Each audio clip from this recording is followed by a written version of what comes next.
E o por trás da cortina, os bastidores do psicanalista. Finalzinho do meu dia, atendi hoje a tarde toda, né? E eu tava pensando num assunto, pra mim é um desafio, tá? A gente não fala a angústia do psicanalista que diante de um paciente se vê emocionado. A gente tá muito acostumado a falar da neutralidade do psicanalista. E claro, não vamos deixar de lado o que é correto, que é o fato de que existe a contratransferência e que se existe um caso que está nos afetando, a gente tem que levar para a nossa análise pessoal.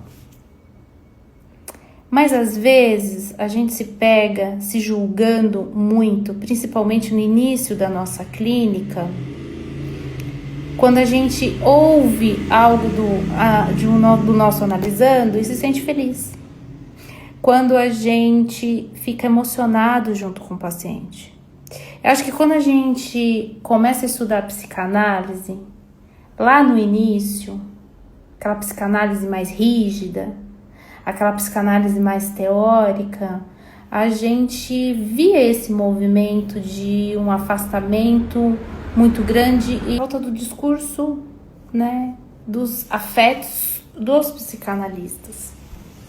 Mas hoje eu fico me questionando se isso não mudou. Não significa que não tenha que ter neutralidade, não significa que não tenha que ter ética. Sim. Mas esses tempos atrás eu tenho ouvido dos meus pacientes algo muito bonito. E que foi difícil para mim aceitar. Que foi o seguinte. Ai, Kelly, esse momento da análise é muito bom para mim, é muito importante, porque eu sinto que eu estou falando com alguém que é humano e também erra.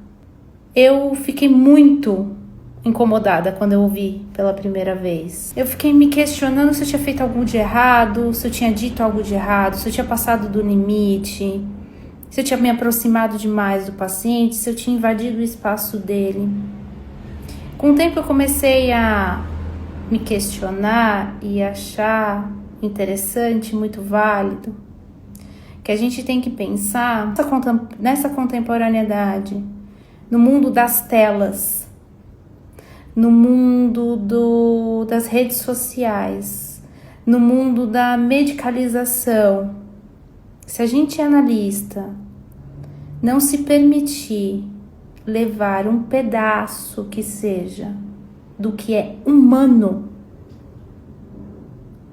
ou esconder o humano que há em nós, a gente tá virando talvez um chat GPT. Por que eu falo do chat GPT? Porque a gente sabe que tem muita gente usando o chat GPT para fazer terapia. E o ChatGPT, ele não vai falar dos sentimentos dele. Ele vai se manter distante. Ele não vai contar a história dele. Ele não vai dar opiniões pautadas por sensações, porque ele é uma máquina. Ele é um robô.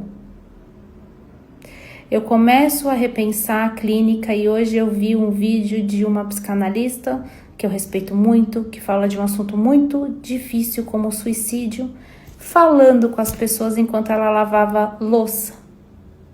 Ela saiu do pedestal do psicanalista elitizado para falar da psicanálise do lugar do humano. E eu aqui de fora, como profissional, como estudante da teoria, como psicanalista, que tem como rigor o tripé psicanalítico, achei a atitude dessa psicanalista linda, generosa, humana, delicada, honesta.